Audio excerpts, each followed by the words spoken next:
Welcome to Family History Mysteries, a podcast that tells the stories uncovered through family history research, the unexpected stories of everyday people.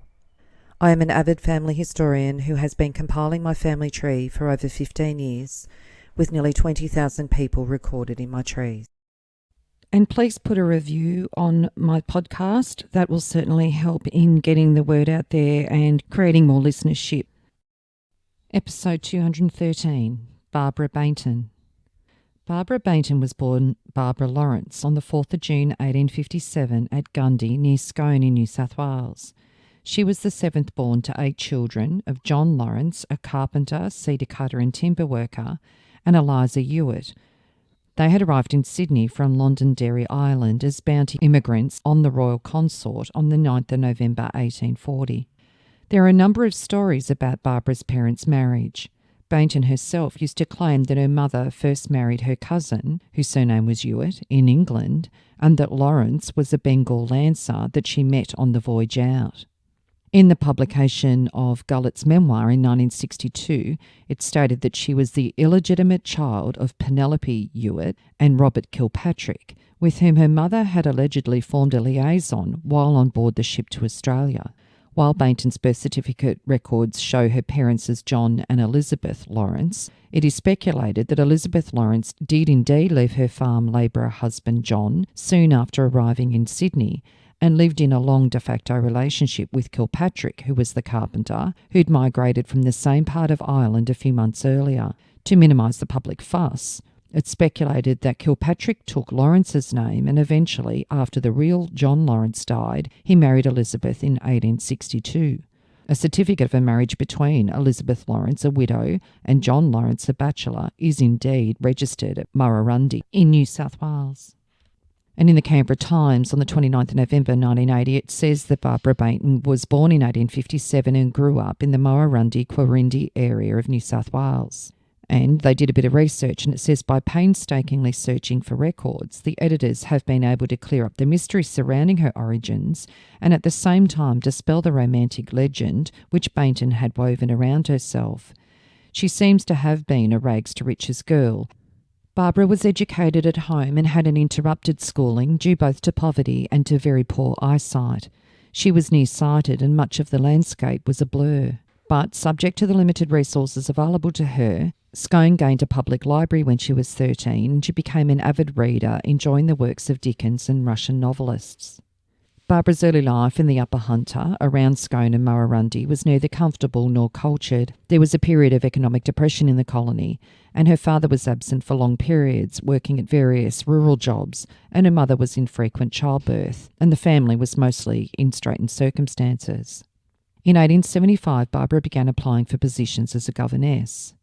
At first, she was offered at the age of 18 a position far west near Bourke, but it seemed that when she arrived, it involved more contact with the men on the station than she anticipated, and the position was more of a housekeeper, and she judged that to be insufficiently attractive and rejected it and returned home quite quickly. It is believed this experience is the basis of her short story, Billy Skywonky.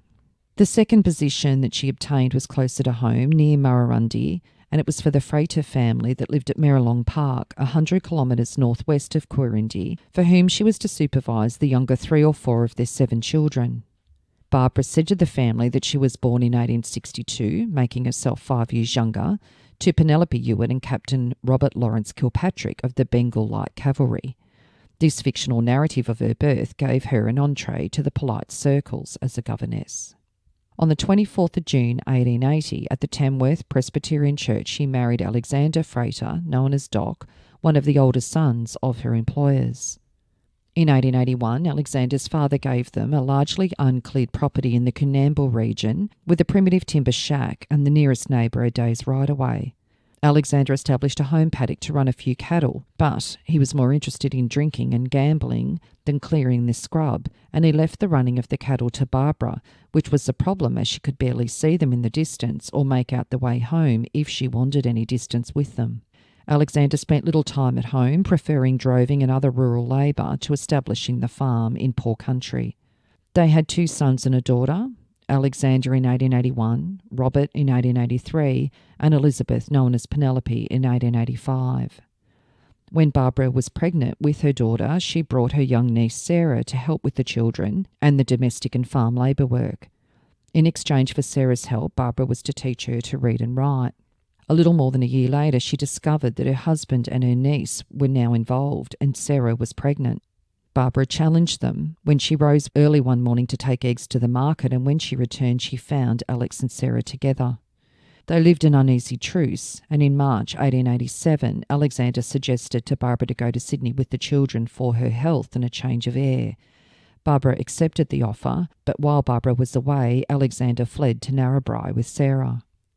When Barbara returned to the property, she discovered that Alexander had abandoned her, and she lived briefly with different members of her own family and sometimes relied on Alex's relatively well-off mother for support.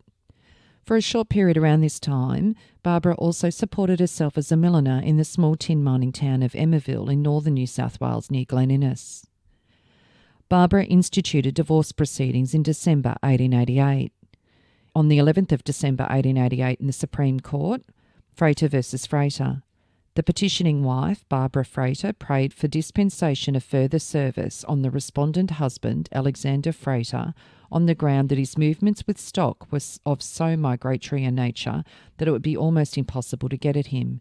It was set forth that he had been served with the citation. His Honour granted the application and subsequently settled the issues as the marriage in June 1880 and adultery alleged to have been committed by the respondent about the years of 1885 and 1887, with Sarah Glover at Narrabri and Walgett. The trial was fixed for the second day of the next sittings without a jury. In the Wagga Wagga Advertiser on the 8th of August 1889, a case of divorce, the grazier and the governess. In the divorce court before Mr Justice Windire on Tuesday morning, Barbara Frater made an application for divorce from her husband on the ground of adultery. The parties, according to the statement of the petitioner, were married in June 1880 at Tamworth. He was a grazier and she a governess in his father's family before they were married. They lived together until March 1887, and during this time, 3 children were the issue of the marriage. In March 1887, Mr Frater appeared greatly concerned about his wife's health, and he suggested she go to Sydney. She thought it would do her good and agreed to go away and left for Sydney. Mr Frater gave his wife a cheque to pay all expenses. When she arrived in the city, she presented the cheque at the bank and it was dishonoured. Mrs Frater was left penniless and, not knowing what to do, went back to Tamworth to see her husband, but when she arrived at the place, the house was locked and Mr Frater had gone. She had a servant girl named Sarah Glover. Petitioner heard that her husband had gone to Narrabri with the girl Glover. She followed the pair and found them in Narrabri living under the same roof. She saw her husband and he said she ought to have stayed in Sydney and all would have been right. Mrs Frater then refused to live with her husband and applied to a magistrate at Narrabri for an order of maintenance, which was granted.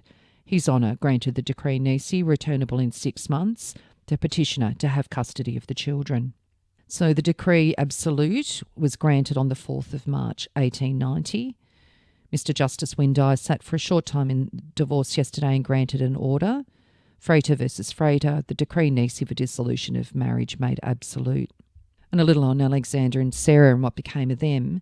Well, they married on the 8th of April 1890, so a month after the decree nisi, in Brisbane.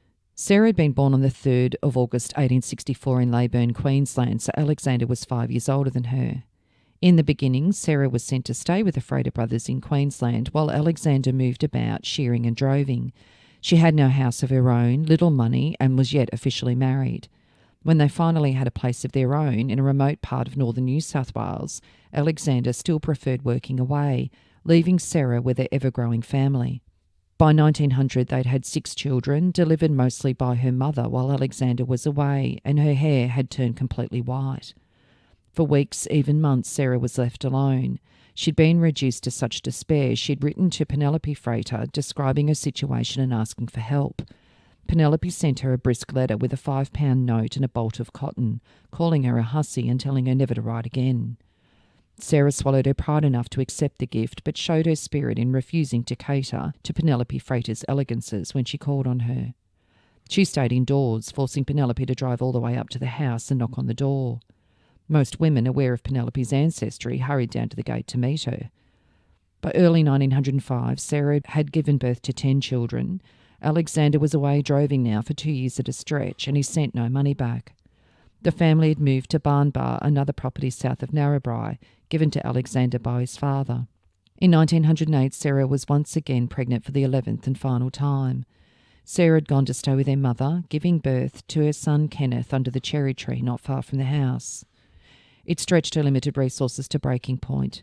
Her children couldn't remember a time when her hair wasn't white, and they stared in amazement at the lock of auburn hair their father kept entwined in a watch chain. Sarah was taken away one day, exhausted and disturbed, to a psychiatric hospital in Sydney. For a while she improved and was sent home, but the sight of the property sent her straight back into despair, and she was returned to hospital. Alexander had taken the last-born, Kenneth, down to Sydney to see her, but Sarah's condition did not improve, and while Kenneth never forgot the sight of his mother in a red flannel nightgown, she continued to deteriorate. The news of her death came suddenly on the 20th of July 1915 in the Hospital for the Insane at Callan Park in New South Wales at the age of 50. She was taken back to Narrabri and buried in the General Cemetery. Getting back to Barbara, well, the divorce was finalised, and she said that she was childless in order to get a job as a housekeeper in Sydney for Dr. Thomas Baynton, who was a relatively wealthy retired widower. The day after her divorce, on the 5th of March 1890 at St Philip's Church of England, Sydney, stating she was a widow, she married Thomas Baynton.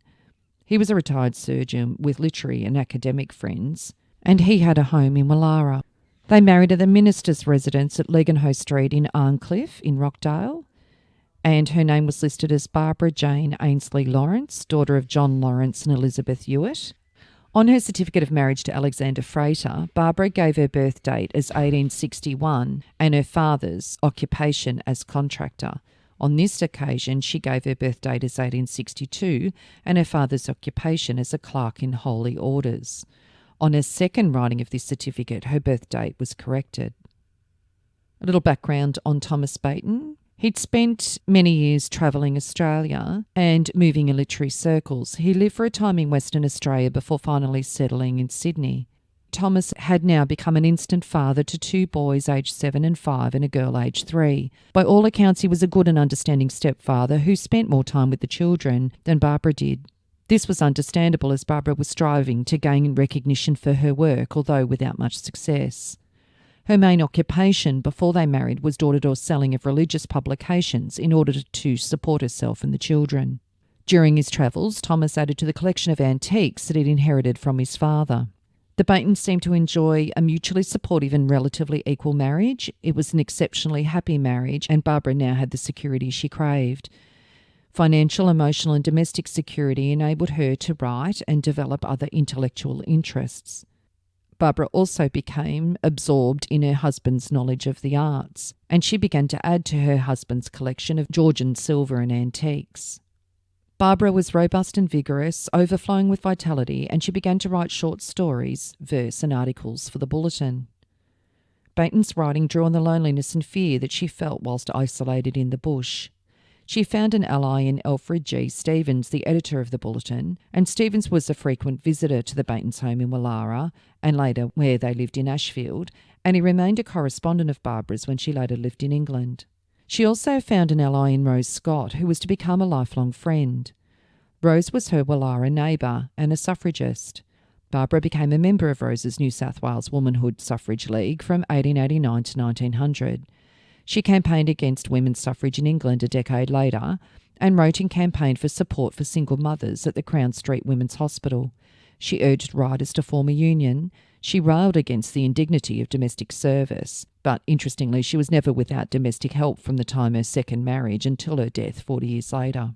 She published her first story, The Tramp, in December 1896. It consisted of 5 poems and a short piece. Her original version of The Tramp was privately published with Barbara's preferred title, The Chosen Vessel, by the well-established Sydney printing firm of Francis Cunningham. Only one copy of the book is known to exist, and the presses and records of the company are believed to have been dumped in the early 1980s. Letters between her and Alfred Stevens in the weeks before the publication of The Tramp show her to be an inexperienced first-time author and eager to take on advice of an experienced and prominent editor. The exchanges between them about editing the story show great care and extreme attention to detail on both sides. In this period, Baynton meets Miles Franklin, possibly early in 1902. Miles Franklin had just had her novel My Brilliant Career published when Barbara met her in Stevens's office. The novel was a book full of sunlight to him, and he had given Miles a large box of chocolates as a token of his appreciation. Miles still had the box on her lap when she and Barbara sat together waiting for a tram. Miles chatted in her excitement at the success her book was having. There was no response. After a few minutes, Barbara smiled rather sardonically, and Miles was left with the distinct impression she'd sounded foolish and Barbara was envious. Talented and published girls of 18 were not the sort of people she wanted to spend a lot of time with. She'd learned to distrust girls of 18, no matter how fresh, natural and sincere Stevens thought of them. After failing to find a publisher in Sydney for a collection of 6 short stories, and with Stevens' urging, in 1902, Barbara visited London with her daughter. She enjoyed England and had access to society, with which her Sydney connections provided her. Among her social successes was a seat inside the Abbey for the coronation of King Edward VII.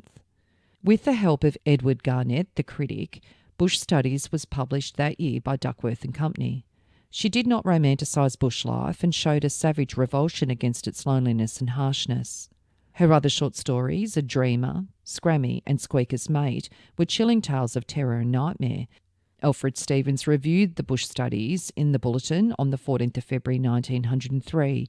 He said, "So precise, so complete, with such insight into detail and such force of statement, it ranks with the masterpieces of realism in any language." However, Percival Searle found that the building up of detail, however, is at times overdone, and lacking humorous relief, the stories tend to give a distorted view of life in the backblocks. By and large, the Bush Studies book was reviewed favourably in England and in Australia, where it was released simultaneously. In 1903, Thomas purchased Fairmount, which was a very fine and sought-after property in Charlotte Street, Ashfield. In 1903, Barbara returned to Sydney. There was a little insight into Thomas saying that he had a practice at Penola around 1872 and had a broken marriage. In the newsletter and Australian paper for Australian people in Sydney on the 9th of January 1904, it says, Mrs. Barbara Baynton of Ashfield, whose book attracted some attention lately, and who's the wife of the well-known Dr. Baynton, goes shortly to Japan as press correspondent. The excitement of travel and adventure must be very strong to tempt Mrs. Baynton away from her beautiful home with its fine collection of old and rare china and furniture valued at £10,000. Barbara Baynton is married and is said to have whips of money. However, Thomas died on the 10th of June 1904. His death was announced in the Sydney Morning Herald on the 13th of June. Dr. Thomas Baynton, an old resident of Sydney, died at his residence Ashfield on Friday night. He was the eldest son of the late Dr. T. Baynton, one of the pioneer squatters of Victoria. The deceased gentleman arrived in the colonies in 1840 on the Strathfield Say and was for some time engaged in pastoral pursuits in Western Australia. On the death of his father, he inherited Darlington Station in Victoria, and 30 years ago he settled in New South Wales and practised his profession in Sydney. The deceased gentleman leaves a widow who at various times contributed to the columns of the Sydney Morning Herald and published a series of sketches in book form under the title of Bush Studies. And in the Sydney Morning Herald on the 16th of June 1904, in the Supreme Court of New South Wales, probate of Thomas Baynton, late of Ashfield, formerly of Wallara, in the state of New South Wales, surgeon, may be granted to Barbara, in the will, it's spelled Barbera, Janet Ainsley Baynton, the sole executress named in the will. The law had only recently been changed to allow women to inherit in their own names, leaving her his whole estate valued for probate at £3,871. Barbara learnt to play the stock market from books. Within 10 years, she was earning annually the original sum that her husband had bestowed to her. She was an early investor in the Broken Hill Proprietary Company, now known as BHP Billiton, and she was a shrewd buyer of black opals from Lightning Ridge and antique furniture. One of Thomas Baynton's canny investments was to found the Law Book Company at a time when the newly independent nation of Australia had a greatly increased market for legal publishing. After his death, Barbara took an active role as a director and later set up the company for her sons Alexander and Robert in the Brisbane office. She was an astute businesswoman, and her wealth bought her far more freedom than most women of her time. She soon became friends with leading Australians, including the Prime Minister Billy Hughes and Dame Nellie Melba. Hughes, who spent over 50 years in colonial and federal parliament, ranked her as the most fearsome interlocutor he'd ever faced. So in other words, the most fearsome person to have dialogue with. So that's saying something after being a politician and rising to Prime Minister. She contributed occasional forceful articles to the Sydney Morning Herald on the indignity of domestic service and other women's issues. Barbara sold Fairmount soon after her husband's death, and she spent much of her time in London, where she was gaining recognition for her writing. She lived in a succession of increasingly fine houses, surrounded by Chinese lacquer, Chippendale furniture, ornate porcelain and silver. She travelled extensively between England and Australia and maintained and developed her social and cultural contacts in each country. Her arrivals and departures were announced in the newspapers in each country, and in London she retained her associations with the large expatriate Australian community there. News of her activities, as well as a portion of her literary output, were published in the pages of the British Australiasian, a weekly magazine dedicated to news from Australia and news of Australians in England. Something of a celebrity in literary circles, she entertained lavishly and knew many famous people. She found time to write her only novel, titled The Human Toll, which was published in London in 1907. Despite its melodrama and unsure management of structure, it included, in A.A. Phillips' opinion, some of her most characteristic writing and mature insights into human behaviour. It was said, though, that without A.G. Stevens's editing, it was badly edited and it didn't prove to be a great success. Barbara bought an estate in England, and during World War I she opened her house in Connaught Square to British and Australian soldiers, lodging roughly 8,000 Australian servicemen on leave in London. Abroad for the first time, and sometimes younger than the regulation 18, diggers were ripe pickings for dishonest cabbies, landlords and prostitutes, and Barbara said, "One day he leaves the thunder of guns and shells and deadly poison gas. When he leaves these and other atrocities created by the worse than cannibal Huns, and comes for a short respite, say to London, small wonder that the prowling harlot, even if she spoke but broken English and borders on the half-century, finds these boys easy victims." She wrote newspaper articles extolling the diggers and was instrumental in the first wave of formulating the national identity after Gallipoli. Barbara continued to write, mainly for the British Australiasian, and her short stories were republished as Cobbers, with the addition of 2 wartime stories in 1917. She wrote a tribute to the Australian soldier in November 1918, in which she referred to English officers as being mostly selected from the mentally unfit of the aristocracy. On the 11th of February 1921, Barbara married Rowland George Alanson-Winn, 5th Baron Headley, also known as Sheikh Rahmatullah Al-Farooq, President of the Society of Engineers and of the Muslim Society in England. He was a sportsman, and they were married at Marylebone Registry Office in London. He was a widower, 2 years her senior, and he had converted to Muslim many years earlier while living in India, and he'd been a friend of Barbara's for some time. On this marriage certificate, Barbara gave her date of birth as 1868 and her father as a man of independent means. So yet again, just becoming quite fluid with her birth date, and it seems to be getting later and later. In the Adelaide Mail on the 12th of February 1921, Piers Romance married at Registry Office. Far-fetched schemes. Baron Headley, the versatile peer who recently surprised society by announcing his conversion to Muslimism, was quietly married at the Marylebone Registry Office Friday morning to Mrs. Barbara Baynton. There were only 8 present. The bridegroom walked to the wedding with his heir, who was best man. The bride, carrying a large bunch of mimosa, came in a closed carriage with Lady Kincard. And on the 10th of April 1921 in the Sydney Sunday Times, it has a photo of the couple on the day of their marriage.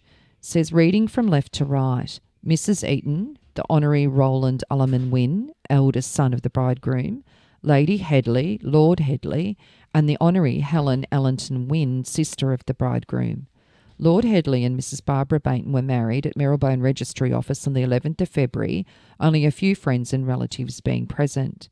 The bride wore a gown of pale grey cloth with an under jumper of tete de negre worked in gold and a hat. Lord Headley is the 5th Baron, 11th Baronet of Nostell, Yorkshire, and 5th Baronet of Little Waverley, Essex, and a distinguished engineer. The newspapers had the wedding of Piers Hyde Park romance, marries rich bride. Baron Headley, when interviewed at the reception which was held at the Claridges, said that early in the war he was speaking at an anti-German meeting in Hyde Park and conversed with another speaker. Afterwards he learnt that she was Mrs. Baynton. They went to tea together and the marriage was a sequel. Baron Headley was once a noted amateur boxer. Mrs. Baynton kept her engagement a secret and surprised a few friends by asking them whether they would like to come along to see her married. Baron Headley is an engineer and has frequently undertaken schemes to prevent the erosion of the British coast. Among his recent ideas was a tunnel under the Goodwin Sands to secure undreamt of wealth in the shape of sunken treasure from ships of a bygone age. The newspapers eulogised Mrs. Baynton's work for the soldiers during the war. Interviewed prior to the ceremony, Mrs. Baynton, who is the mother-in-law of Mr. Harry Gullett, the Australian war correspondent, said she carried mimosa as a memento of her association with the Australian troops. She wore the opals presented to her by Australians in London in recognition of her war work. Baron Headley is president of the Royal Society of Engineers. He will address a meeting at Birmingham on Saturday, the bride remarking that the rest of the honeymoon would be spent in that romantic centre. And in the Ipswich, Queensland Times on the 14th of February 1921, Lord Headley, marriage to Australian lady. Lord Headley, who was married to Mrs. Barbara Baynton, an Australian at the Marylebone Registry Office, has converted to Muslimism recently. Lord Headley was born in London in 1855 and is a widower. He is a civil engineer and is the author of important standard works on engineering matters, for which he has had wide experience both in the UK and India. He is also the author of several works on boxing and self-defence. And on the 16th of February 1921 in the Maitland Daily Mercury, Mrs. Barbara Baynton. Mrs. Barbara Baynton, who was married last week to Lord Headley, remains unaffected by the new dignity of her title. In an interview with a special representative of the United Service, she said, "Call me Barbara or Bab." She's leaving shortly for Australia, but will not be accompanied beyond America by her husband, who has renounced his Muslimism. And the next day in the Maitland Daily Mercury, Mrs. Barbara Baynton, now Lady Headley, whose marriage to Lord Headley our cables of this week have reported. Mrs. Barbara Baynton, who was in Sydney about 6 months ago on a business and holiday trip from London, was born in the Hunter River in 1862. She's a well-known novelist and short story writer, immensely fond of jewels, particularly opals. Her first book, Bush Studies, with strong sketches of Australian bush life, received high literary praise both in England and Australia. To old hands in the Scone and Murrurundi district, the bride is well known. When in Australia a short time back, she revisited this district. In the Sydney Sunday Times on the 10th of July 1921, of the latest Australian women to join the English peerage, the London Tatler says the new Lady Headley, besides being a connoisseur of china and furniture, of which she has a fine collection, is a very good businesswoman. She is chairman and practically proprietor of the Law Book Company of Australasia, the official publishers to the Commonwealth Government. When she first became interested in it some years ago to help some friends, it was in a precarious financial position, but her vigorous policy lifted it to prosperity. As Mrs. Barbara Baynton, Lady Headley made a distinguished name as a writer of Australian stories, her best-known book being Cobbers, and during the war, Anzacs in London were entertained with the most cordial kindness at her Cumberland Place house. They subscribed to present her with a splendid black opal of unusual size and setting, which she now constantly wears.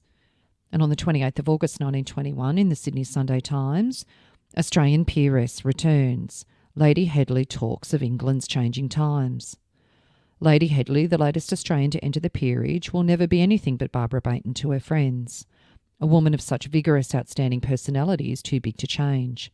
When she came to the Hotel Australia on Friday, she shook hands with members of the staff who never before gave a returnee such a glad welcome. One cannot but deduce that there was a great deal of romance in the match on hearing Lady Headley speak of her husband and seeing her regarding his photograph. She's in Australia on business, as changing her name means registering a changed signature. Brisbane will be the next town visited. During this visit, Lady Headley intends linking up the Law Book Company with South and West Australia. Lady Headley still writes and is often requested to do special articles for London papers. At present, she's compiling a book for children called Chicken Stories. She has found her chicken stories so popular with her little grandchildren and her many tiny friends that she's consented to publish them for a wider circle of young people's enjoyment. Lord Headley, who is somewhat of a litterer, has published Sea Coast Erosion and the Noble Art of Self-Defence, for in his youth he was a champion lightweight boxer of Cambridge. The Alanson-Winn family sustained a tremendous loss in Ireland just before Lady Headley left. Glen Bay Towers and Castle Island, which supplied the family rent roll, were looted and burnt to the ground by Sinn Féiners. Lord Headley is now land poor, and his two unmarried sisters have lost almost everything, but they are wonderful. They just said it is the will of God that we should suffer. I have the greatest respect for their piety because it is so consistent in every act of their lives. Lord Headley has three sisters: Mrs. Marion Wilson of Searle, Sussex, one of the stateliest houses in England, the Honourable Helen Alanson-Winn, and the Honourable Alanson-Winn. The motto, England, Home and Beauty, which has endured for centuries, looks as if it will have to be replaced, remarked Lady Headley. England has a war legacy, a new rich and a new poor, and the new rich have everything. The new poor are mainly England's aristocrats. They pride themselves on their self-denial. They have cut down their staff by 50%, and their stately homes are beginning to show neglect. In many cases, these stately homes have been sold to the new rich, as well as most of the heirlooms. In the next year, Lord Headley himself became bankrupt, and it seems that he was not fully a congenial husband.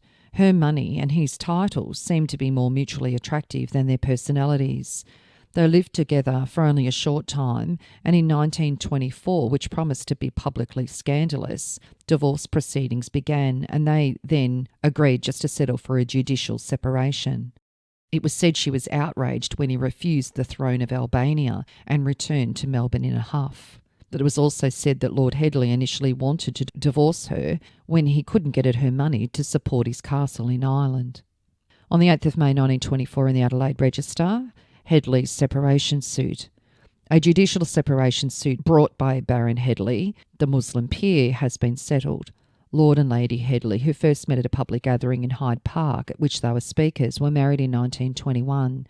She was his second wife, and before the marriage was Mrs. Barbara Janet Ainsworth Baynton, a wealthy Australian widow. The petition was brought on by Lord Headley on the ground of desertion, but the court would not be troubled with it as the parties had agreed to a deed of separation. All allegations made by Lord Headley were withdrawn. So Barbara returned to Australia, specifically to Melbourne, where her son-in-law built her a fine home next door to them in 1912, and she furnished it with Queen Anne and Georgian pieces. She lived out her life in style, with Lady in front of her name, with servants and a red Daimler. When she was bored with the home, she sold its contents with such success that she returned to England and then brought back another shipload of antiques. She loved jewellery, especially opals and pearls and beautiful clothes. With considerable charm, a devastating wit, a caustic tongue and a domineering personality, she had the ability to amuse and impress people. She had a serious fall in her garden and died of cerebral thrombosis and pneumonia on the 28th of May 1929, aged 71. Her estate was sworn in for probate at £160,621. She was survived by her first and third husbands and by two sons and a daughter of her first marriage, a son by her second husband who died in infancy. As well as distributing her considerable fortune, her will specified that her funeral be as private and unostentatious as possible, and none of my relatives to be present thereat, and that a tombstone be made for her and her second husband, Thomas Baynton, which would record merely the dates of his and her deaths and the words, and his wife Barbara. The monument is certainly unostentatious, but the grave in the Waverley Cemetery of Sydney overlooks the Pacific Ocean. And the obituary reads, Lady Headley, the mother of Mrs. Henry Gullett, wife of the Minister for Trade and Customs, died today at her home, The Lodge, Moonga Road, Toorak. Lady Headley, who had been well known in literary and artistic circles in England and Australia, spent her youth in New South Wales, but in later years travelled much, making the journey between England and Australia very frequently. Besides Mrs. Gullett, Lady Headley leaves two sons of her first marriage, Mr. A. Frater of Sydney and Captain Hay Frater of London. As a writer of considerable merit, Lady Headley was best known under the name of Barbara Baynton, which she used after her second marriage to Dr. Baynton of New South Wales. Her marriage to Lord Headley took place in London in 1921, and on the 15th of June 1929 in the Queensland Brisbane Courier. Barbara Baynton, a literary pioneer. In looking at our Australian literary scene, no one can help being struck by the number of writers of only one book or perhaps two. Our writers have clearly not written up to their full and we point to the names of Miles Franklin, Tom Collins and Barbara Baynton. Barbara Baynton's death as Lady Headley in Melbourne this week has roused many acknowledgements of her personal vigour and variety. People speak of her as the traveller who had been to Europe 100 times, as the woman who had moved through many social settings here and overseas. When they say, by the way, she wrote some books too long ago. She did. The books were only 2, and very few copies of them remain. One was a book of short sketches, Bush Studies, appearing in 1902 and afterwards reissued during the war as Cobbers. The other was a novel, Human Toll, appearing a few years later than the sketches. Barbara Baynton's 2 books are written all through and vigorous and relentless, as if she had said, "These are the last words I may ever write, so they must be sound." Living for 30 years or so after her second book appeared, she let it remain as her final word. When her first book appeared, it came under the notice of R.B. Cunningham Graham, who discovered in Barbara Baynton a likeness to the Russian writers who were then coming into English. And on the 19th of October 1929 in the Adelaide Mail, story behind will, bush cabin to manor. Behind the cabled announcement during the week that Lady Barbara Janet Ainsley Headley had left £160,332 is the story of the romantic life of a New South Wales country girl and the realisation of a childhood dream to become an author. 70 years ago, Barbara Kilpatrick was born in Scone. Her parents were simple country folk. In 1897, at the age of 33, Barbara had her first story published in the Bulletin in Sydney. 5 years later, Bush Studies appeared, and in 1907, Human Toll was published in London. She tried her first matrimonial venture in 1880 and 10 years later married Thomas Baynton. As Barbara Baynton, she achieved success as a novelist. In 1921, the girl from Hunter River married her third husband, George Alanson-Winn, the 5th Baron of Headley. He was 66 and Barbara was in her 60s. Her daughter Penelope, who is married to Mr. H.S. Gullett, former Minister for Customs, will enjoy an annuity of £500 during her life. Lady Headley's grandson, Henry Gullett, will have an annuity of £100 for life on his attaining of the age of 21, and her granddaughter, Susan Gullett, an annuity of £500 for life on her attaining the age of 18. Penelope Gullett and her children also receive about 2/3 of the residuary estate. And H.B. Gullett wrote a memoir of Barbara Baynton, and in it is a quote. She was a highly imaginative woman with no strict regard for the truth. She told her children many conflicting stories of her early years and of her parents, and it rather seems as if the truth to her was what she chose to believe it ought to be at any given moment, and of course it would vary with her moods. She was also depicted in Martin Boyd's novel Brangain in 1926 as a classic social climber and a cantankerous grand dame. And a well-known Australian actor, Penny Hackforth-Jones, who is Baynton's great-granddaughter, rode Barbara Baynton between two worlds in 1989. Barbara's children, her firstborn was Alexander Hay Frater, known as Lappy, who was born on the 3rd of November 1881 at Coonamble in New South Wales. In May 1904 in the Brisbane Telegraph, it states that Alexander Hay Frater is the manager of the Law Book Company. He was also an artist and enlisted in the British Army and married Lillian Thomas in Lincolnshire, England in January 1918. They had 3 daughters, their oldest born in England and their twin girls born in Brisbane in 1920. Alexander died at the Repatriation General Hospital in Concord, New South Wales on the 6th of July 1961 at the age of 79.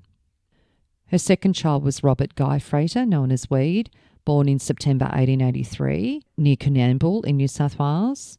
He inherited Barbara's adventurous spirit. He went to the South African War at the age of 15, raised soldiers for a Chinese warlord, served as Archduke Ferdinand's bodyguard at Sarajevo, and with his brother fought with the British Army in World War I. He was on the staff of the Sydney Sun. And on the 2nd of June 1906, it outlines his marriage. At St Stephen's Cathedral in Brisbane, on May the 19th, Robert Guy Frater married Ursula, youngest daughter of Mr. and Mrs. J.E. Barry of Kangaroo Point. Ursula Libet Barry was born on the 5th of February 1907 in Queensland. Ursula was working as a typist before they married, and they lived at Toowoomba. By 1908 in the census, Robert is listed as a journalist living in Brisbane, but not with Ursula. And on November 1911 in the New South Wales Police Gazette at Newtown, it says a warrant's been issued by the Newtown bench for the arrest of Robert Guy Frater, charged with child desertion. He's 29 years of age, 5'10", medium build, dark curly hair, dark complexion, brown eyes, clean shaved, dressed when last seen in a navy blue suit, straw hat and lace-up boots, a journalist, supposed to have gone to America. Complainant Ursula Frater of Newtown. They had Marie Bernice Frater on the 14th of June 1909 in Queensland. Marie died on the 6th of October 1931 in Queensland, aged only 22. So it seems that there must have been a divorce that occurred after 1911, as Ursula married Arthur Michael Phillips in Brisbane in 1936, but Ursula died on the 14th of April 1937 in Queensland, aged only 49. Robert married Dorothy Mary English in New York City in the US in December 1919, and Robert actually competed in the 1924 Olympic Games for Britain. It says Robert Frater was of Scottish descent, born in Australia and a journalist at the time, served in the Royal Navy during World War I and settled in London after the hostilities. As a swordsman, he was a fine exponent of the EP, but never won the national title. He was joint second behind the winner Herbert Huntington in 1921. That same year, Frater won the prestigious Open EP tournament at Calais and also represented Great Britain in a match against the US. Frater had the National EP Championship at his mercy in 1922, but lost 2 of his 3 final bouts, which meant victory to George Burt. Frater represented Great Britain a second time against the USA in 1923 in the Thomson Trophy match, and he was one of Britain's most successful fencers with 3 wins and 1 draw in his 4 bouts. Frater was also a fencing judge. His wife died in January 1948, and Robert remarried in London in April 1948 when he was 64 to Elfrida Louise Vaughan Morgan. And Robert died on the 6th of January 1965 at the New End Hospital in Hampstead, London, aged 81. And Barbara's daughter, Elizabeth Penelope Frater, known as Penny, was born on the 4th of June 1885 at Canamble. On the 2nd of October 1912, she married Henry Somer Gullett, known as Harry, the son of Charles William Gullett and Rose Mary Somer. He was an Australian war correspondent, and they married in Marylebone in London. On the 1st of November 1912, in the Perth Daily News, a wedding interesting to many Australians took place in London last month when Mr. Harry Gullett, well known in literary and journalistic circles, was married to Miss Penelope Baynton, only daughter of Mrs. Barbara Baynton, author of Human Toll and several other powerfully written Australian novels. The bridegroom and his relatives are well known in the Commonwealth, and the bride is a pretty and popular girl. Mr. and Mrs. Gullett will spend their honeymoon on a continental tour. Mr. Gullett has been in London for some years doing good service to the Commonwealth as a writer and lecturer. Mr. Gullett was for some time in Melbourne a representative of one of the Sydney dailies. On the eve of his wedding, he was entertained at dinner at Frascati's restaurant by a number of former press and public service colleagues. They made their home in Toorak. From 1925 to 1940, Harry was an Australian Parliamentary Minister for Trade and Customs. He was Minister for External Affairs, Minister for Information, Vice President of the Executive Council, Minister in charge of Scientific and Industrial Research, and a member for Henty. He received his knighthood in January 1933. They had 3 children, a stillborn son in 1913, Henry Baynton Somer Gullett, known as Joe, on the 16th of December 1914 in London. He was educated at Geelong Grammar, the Sorbonne and Oxford. He was a journalist at the Melbourne Herald.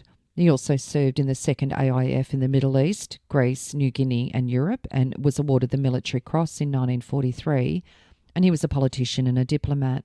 Joe died on the 24th of August 1999 at the Cavalry Hospital in Bruce, ACT. And Susan Felicity Gullett was born on the 28th of January 1920 in South Yarra, Victoria. Susan went to England with her mother in September 1935. Susan married Lieutenant Robert Odell, an assistant with the military cache to the US legation in Canberra. So she was the daughter of the late Sir Henry Gullett and of Lady Gullett of Orchard Cottage, Moonga Road in Toorak, Melbourne.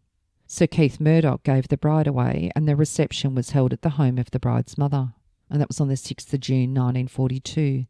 They had a daughter, Olivia, and when Olivia was 4 months old on the 5th of March 1944, they sailed as a family on the SS Cape Mendocino. They must have separated and divorced within those 4 years after Olivia was born, as Susan then married Paul Andrew Hackforth Jones in South Yarra on the 3rd of November 1948. Paul was an oil executive, and their first child, Penelope Beatrix Hackforth Jones, was born in Connecticut, USA in August 1949. And Penelope is a well-known Australian actress who passed away in 2013 in Melbourne. Susan died on the 14th of July 2012 in Melbourne, aged 92.